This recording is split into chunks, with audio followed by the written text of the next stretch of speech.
It's Monday, the 26th of September 2022. Welcome to the Fast Five by Fear and Greed, where we give you the top 5 business stories you need to know in just 5 minutes. I'm Michael Thompson, and good morning, Sean Aylmer. Good morning, Michael. Sean, 5 stories, 5 minutes. Let's jump into it. Big one to kick us off today. It is a wild week coming up in financial markets. ASX is set to tumble today, bonds being sold off heavily. The Aussie dollar, can you believe it, struggling to stay above 65 US cents. Yep, sentiment is overwhelmingly negative and regulators don't seem to be able to do much about it. With global interest rates set to keep rising, investors are worried about recessions in the US, the UK, Europe, possibly even Australia. Now let's first look at global markets. Wall Street fell again over the weekend. The Dow Jones Industrial Average, which measures the big 30 companies on Wall Street, is at its lowest since 2020. Quite phenomenal. In Europe, the FTSE 100 shed 2% after the UK released a mini budget. Now, it had generous tax cuts. It was designed to boost consumption and growth. You'd think that'd help a market, but people just fear that will cause greater inflationary pressures, so they sold the market off.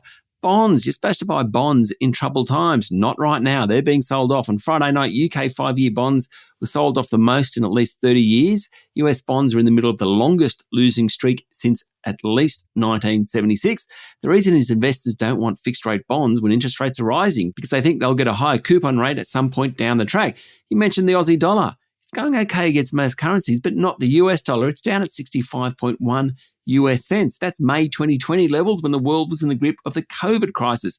Oil's down, but we're not really feeling that at the petrol bars yet because the Aussie dollar's lower. Gold's lower. Futures trading suggests the ASX today will fall by more than 1%. About $43 billion was wiped off the market last Friday. Wow, it is turmoil out there. I'm exhausted, and I don't even have to say anything just then, Sean. Right. Moving on.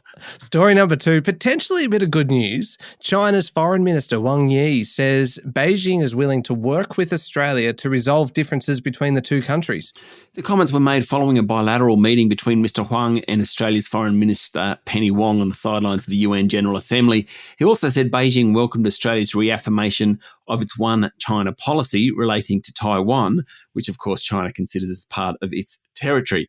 Now, Australia's version of the one China policy means it acknowledges Beijing's view and it doesn't recognise Taiwan as a sovereign nation. However, we do have unofficial contact with that country. Mr. Huang said the relationship between the two countries should become more mature and stable, resilient and without surprises. Let's hope so. Yes, indeed. Story number 3, Sean, the 4-day long weekend in Melbourne, the AFL Grand Final, the National Day of Mourning last Thursday. It was never going to be a great weekend for selling houses, was it?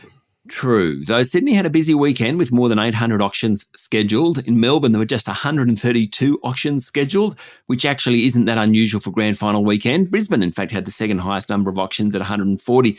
The preliminary national clearance rate was 61%, down from 62.5% last weekend.